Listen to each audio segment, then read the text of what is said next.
So Gypsy opens April 22nd. Gypsy is what they consider a golden era Broadway musical, which means you get a lot for your money. It's a spectacular, and it is formatted in the longer format. It is a story about a stage mom, Mama Rose, who is living vicariously through her children, her 2 daughters, and she is just determined that they're going to be stars. Stars. And at the end of this whole journey, as they go all the way across the country, and as they grow up, even though she doesn't want them to grow up, they end up in burlesque. So that's kind of a spoiler, but it is one of those classic musicals, so most of the community is familiar with the storyline. So they end up in burlesque, and they run into the 3 of us as the burlesque dancers. So that's the story of Gypsy. I'm not going to ruin the ending for you, though. So Larry Unteat is directing. Denise Reet is music directing. We're very excited to have them at the Playhouse. Larry hasn't directed here in about 30 years, so yay! And so yeah, that's our production team. So we are the burlesque dancers that Mama Rose and Louise run into with Herbie at the the Bottom in Wichita. I don't even know that. It's in Wichita. And so this presented quite a challenge as far as costuming, but also content, and so we're really excited the way it's been staged. The costumes are amazing. Mary Narcy plays Mazeppa. She is, how does... a gladiator. A gladiator with a revolutionary dance. Revolutionary dance, and I play a trumpet. Yeah, that's right. Lots of gladiators. Very imaginatively. And so her costume is based on a gladiator look. Nancy Nave plays Tessitura, and the Texas twirler. The Texas twirler. But I don't twirl anything. She doesn't twirl anything, but she is a butterfly? Yes. I'm a former ballerina. She's a former ballerina, so she's classier some things that are not true than the rest of us. And then I play a trumpet. Yeah, you do play a trumpet. Look at you. And then I play Electra, who lights up. Ta-da! Your costume is the best. So my costume presented a challenge because I am my own special effect, and I have to make myself light up on stage in front of everybody and hope it works. It will. Yeah, come to the show to find out if it You're works. gonna come to the show to see if we get there. But Marta, But because I'm so old, we will not be showing a lot of skin. No.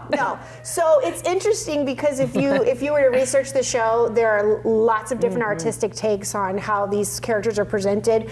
From the British version at the Savoy that was very revealing, and then the more familiar Bob Mackie costuming for the movie version with Bette Midler. We fall a little bit more on the conservative side. Actually, we fall a lot more on the conservative Family side. friendly. Yes. Yeah. The show is rated PG, but there is nothing in the content that is based off of our costuming, I don't believe. No nakedness. Yeah, there's no nakedness. Her son is in it. Yeah. And he's and both my daughters. So, And both her daughters. and they're super proud of us, so that's good too. It's a good thing I didn't have children. But my family's going to be But you embarrassed. have these beautiful, I know. you're very classy. With butterflies. That's right.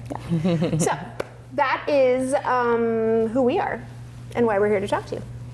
It's a great show. When you said it's a spectacular, it is spectacular. Yep, absolutely. Yeah. So one of the great things about having Larry come in to direct and just kind of where we are in the history of SCT and what we're now capable of facility-wise, we're always kind of going that next step in innovation as far as what we're presenting and how we're updating the production value.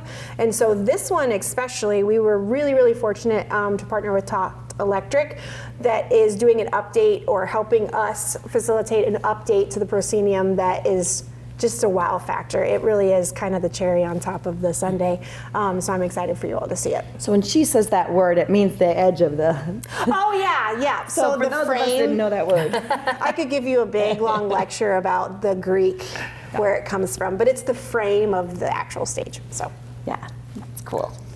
And I want to give credit to Liz and Matt. You have worked so hard on the set. You're here 7 days a week and working on everything. So even though Mr. Unteat and Mrs. Reed, because I was their student, always are work doing on the that. directing and all of that, you have put in so many you. hours, as you always do. So from the big three, we say thank you. Yes, Larry calls us the big three. We're the gimmick girls. I will say that this has been amazing post-COVID doing theater, especially in our community. We've had a ton of community involvement, lots and lots of volunteers. So while we're here building on the weekends, like Nancy was talking about, we have volunteers from all walks of life that are coming in to paint, they're coming in to build, they're coming in to help with lighting, we're partnering in the community. And so this production specifically is amazing because it has facilitated all of that involvement, and we couldn't do it without volunteers. So I haven't helped with the set build at all, but I can do this.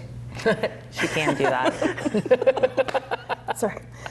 This is the first time I've been on SCT's stage ever, and I haven't been in a play per se since high school, so I'm a newbie. But Mary, you can talk about it. This is my second musical with SCT, but it's been a lot of fun. Completely different character than what I've played before in Elf. Yeah, and this one's been a lot of fun working with these two. We have a blast. So much fun. yeah, On and off stage. Yeah, we kind of make our own fun during rehearsal, but we're very professional. Which makes the show even more exciting because we have so much fun in our characters. Yeah, we do. We really do. So again, going back to all the community involvement, we have lots of veterans at SCT that are involved in the project, but a lot of new people, a lot of people that have either done projects in high school or outside of SCT that have really just come in. Part of that is Mr.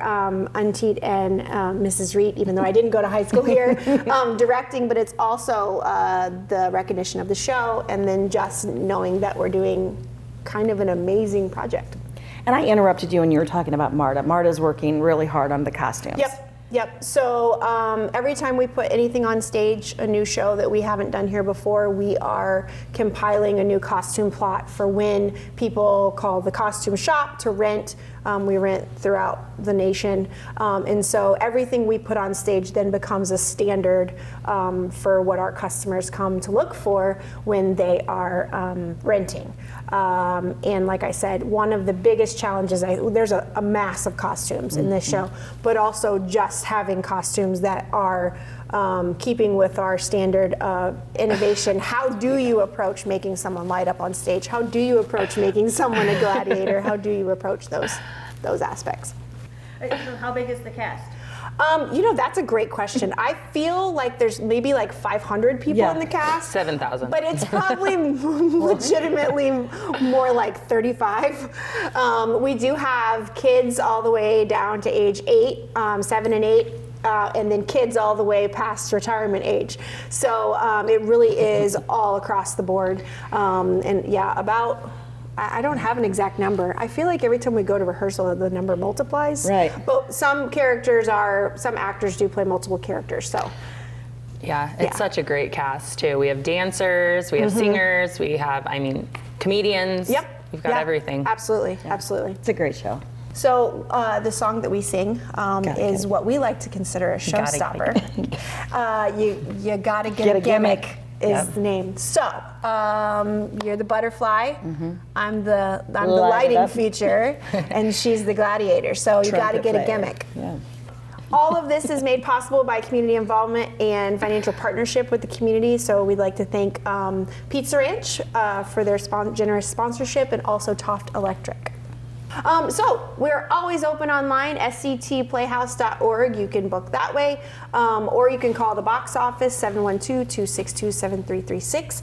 Tickets are going very, very quickly. So if you have a preference of where you sit or what day you're going to be able to attend, I would absolutely encourage you to go ahead and reserve those seats now. It is reserved seating, and you're not going to want to miss it.